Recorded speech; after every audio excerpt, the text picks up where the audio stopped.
The Book of Enoch, removed from the official Bible canon centuries ago, is once again revealing its mysteries. In a world obsessed with conspiracy theories and mysterious stories, the incredible contents of the apocryphal scriptures continue to be the focus of heated debates. Accordingly, the Book of Enoch may harbor hidden knowledge that embodies the key to mankind's true origin. But what is written in the controversial passages, and why is the content not mentioned in the official version of the Holy Scriptures? And above all, what is the true background of those supernatural experiences that Enoch witnessed with his own eyes? Let's delve deeper into the banned Bible knowledge today and uncover the truth together. Before we start, check whether you've already given us a like and a subscription. Then just write "I subscribed" in the comment section and let us know if you've heard of the Apocrypha of Enoch. We'll give the most interesting comments a heart and pin them at the top. So let's get into it.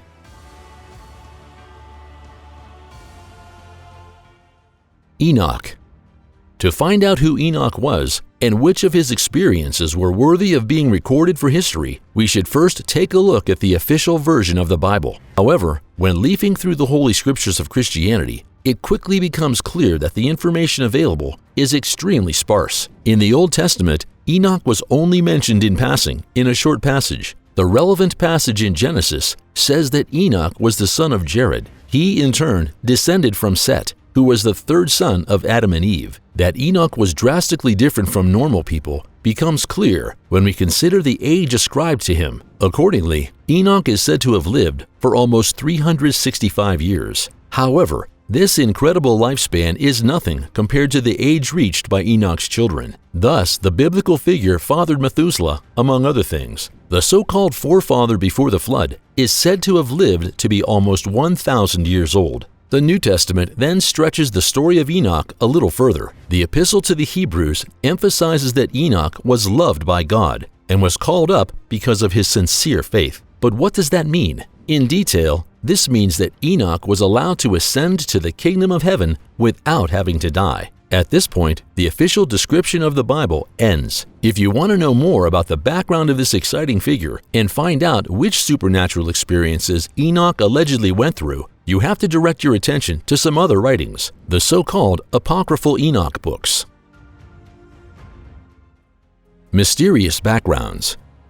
Between 1947 and 1956, the Dead Sea Scrolls were rediscovered. For the history of the Hebrew Bible, this find represented nothing less than a breathtaking sensation. The ancient scrolls, hidden in various caves, deal primarily with texts with religious content. However, part of this gigantic archaeological treasure was also a vast collection that would later to become known as the Ethiopian Book of Enoch. The special feature, it is the oldest known apocalyptic writing in history. As part of their evaluation, the experts came to the conclusion that the Book of Enoch had already been prepared in the 3rd century BC. For comparison, the famous Revelation of John from the New Testament is dated to be the year 95 AD. The main reason why the comprehensive collection of the Enoch story is referred to as the Ethiopian Book is that the complete work has only been preserved in the ancient Ethiopian language. This in turn has the background that the Book of Enoch is an integral part of the Ethiopian Church, which is in stark contrast to the other Jewish and Christian communities in the world. Nowhere else has the book been included in the official canon. Perhaps a look at the New Testament is more revealing.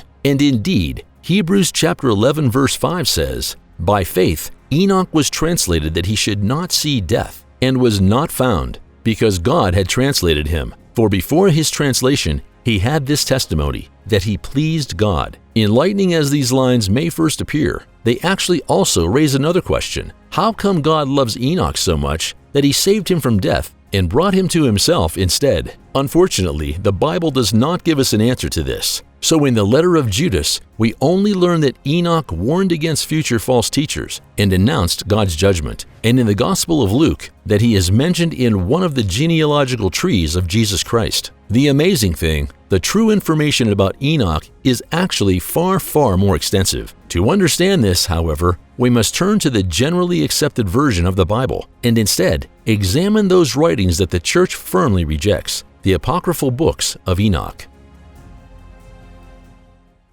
Banished Knowledge.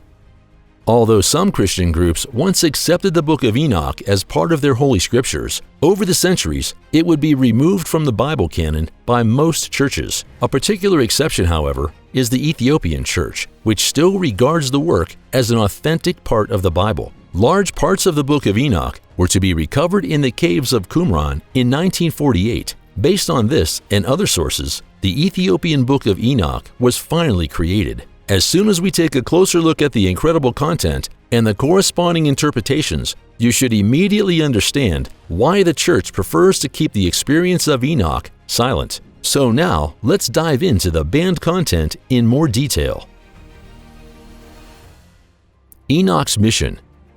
Basically, the Apocrypha deals with the earthly and heavenly life of Enoch and the fall of the angels. In the introduction, we learn that the biblical figure is a prophet who is granted a preview of the coming judgment. It also says in the so-called Book of Guardians that a group of angels around the leader Semjaza decided to invade the earthly world and make the women their own. After the heavenly creatures put their plan into action and taken numerous wives, they give birth to gigantic creatures. When God sees the giants wreaking havoc on the earth, he becomes angry and decides to banish the angels from heaven and cast them into the lake of fire on the day of judgment. In order to wipe out the giants on the earth, the Lord in heaven wants to conjure up another devastating flood. This is where Enoch comes into play. In their sheer panic of God's wrath, the angels ask the prophet to beg the Creator for mercy for them. However, the Lord of the worlds refuses this request. As a result, Enoch is given the task of bringing the bad news to the fallen angels. Enochs Ascension. Furthermore, the astronomical book gives us an insight into the nature of the world. Accordingly, the earth would be a flat construct resting on pillars. The sun and moon, both suspended by threads, would orbit the central earth. But what is the rapture of Enoch, as mentioned, all about? How did this trip go in detail? Well, to find out, we must consult another source, also apocryphal. In detail, we mean the Slavic Book of Enoch, which describes Enoch's heavenly journey in detail. Accordingly, the prophet is visited by two angels who show him the heavens. And no, that wasn't a slip of the tongue. In truth, there isn't just one heavenly realm, but 7. In the first heaven, we find the twinkling stars in the clouds. In the next heaven, the fallen angels await the judgment of God. The third heaven is again what we would call paradise in the Christian context. This is where righteous, godly souls gather, also known as Hades by many Christians. But in the north of the third heaven, there is also hell, where sinners receive their punishments. The following realm houses the sun and the moon, which pass through different gates. The fifth heaven is the realm of the guardians, in which gigantic, human-like creatures dwell. The next realms house the 7 angelic choirs that keep the world in balance. The seventh, and at the same time highest heaven, is again the seat of God. Here the Lord of the worlds is enthroned side by side with the archangels. Keep in mind, none of this is mentioned in the canon verse of the Bible, and it is widely assumed that these stories about the 7 levels of heaven were in essence made up and placed into the Bible by frauds who were looking to lead Christians astray. This isn't meant as an attack or criticism of your faith. If you choose to believe in the apocryphal books, it's merely what many traditional Christians believe to be true. In truth, we don't have much evidence swaying us in either direction, as much of that history has been lost to time. The only thing we know for certain is that many historians do not believe the apocryphal books were truly inspired by God, as the rest of the Bible is proven to be. The Ascension. Arriving before the divine throne, Enoch is given the task of writing down everything that the Creator dictates to him. In just 30 days, the prophet completed 360 books. Then he learned how God created the earth. Enoch then returns to the mortal world to tell his sons about what he has experienced and to bring them the books. After Enoch had admonished his relatives and the elders of the people to lead a life pleasing to God and warned against sin, the final step follows. Enoch is taken up to the highest of the 7 heavens. Terrifying interpretations.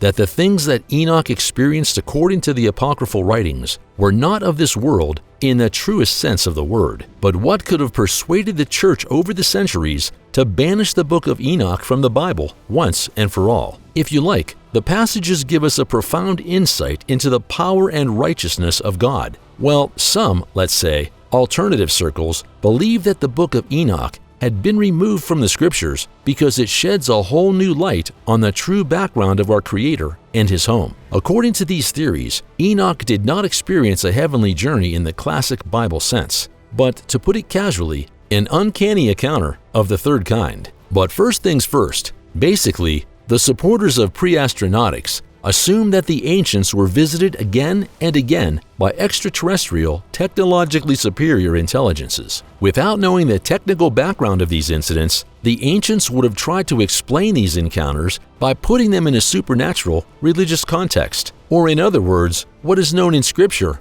as the creation story was actually the result of a genetic experiment. The appearance of God described in the Tanakh had more in common with the UFO landing than with a divine revelation, and the supposed angels descending from heaven were extraterrestrial astronauts.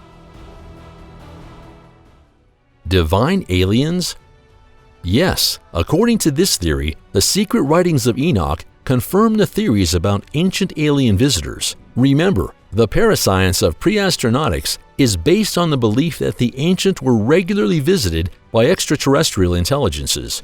But how do God, fallen angels, and bloodthirsty giants reconcile the views of this theory? Well, this is because the pre-astronauts have a slightly different interpretation of the events recorded in the Book of Enoch. In this theory, the creatures that described on Earth and mingled with women were not biblical servants of God, but aliens. The figure referred to as God in the Book of Enoch was in fact not the heavenly creator, but the head of the extraterrestrial species. The rapture of Enoch to paradise thus had less in common with an ascension to heaven than with the classic alien abduction. So what Enoch saw during his journey was either a spaceship of extraterrestrial beings or their home planet. The flood that was conjured up by God could therefore have been the result of a highly developed extraterrestrial weapon. At first glance, it seems very difficult to place the events described in the Book of Enoch in such a cosmic context. In fact, the collection of writings also contains a passage that touches on this area, at least to a certain extent. Although the so-called astronomical book does not speak of aliens and spaceships, it still gives us an impression of how our planet and its galactic neighborhood are structured. As a result, the Earth is not an almost spherical celestial body, but a flat disk. In addition, our earthly homeland does not revolve around the sun. Instead, it is the sun that orbits the Earth. Anyone who actually believes in the pre-astronomical background of the Enoch story will sooner or later come across a central question. Why have the aliens not visited us since ancient times? After all, they have made themselves known to mankind openly in the past, so that they were worshipped as heavenly beings by the inhabitants of the Earth. Some supporters of this parascience believe that another visit from extraterrestrial intelligence is imminent because they are watching us all the time. Given the current evolution of our species, the aliens may believe that we humans are in danger of wiping ourselves out. Accordingly, with the development of atomic bombs and the like, we have now reached an explosive technical age. So according to pre-astronauts, it won't be long before the currently invisible observers will put us back on the right path. So folks, let us know what you think. How do you think we should interpret the contents of the Book of Enoch? Do you think it's possible that God and the angels are actually extraterrestrial beings? We are curious about your opinion. Please give us a thumbs up and a like if you enjoyed today's video. And with that, thanks for watching. Have a good one and see you next time.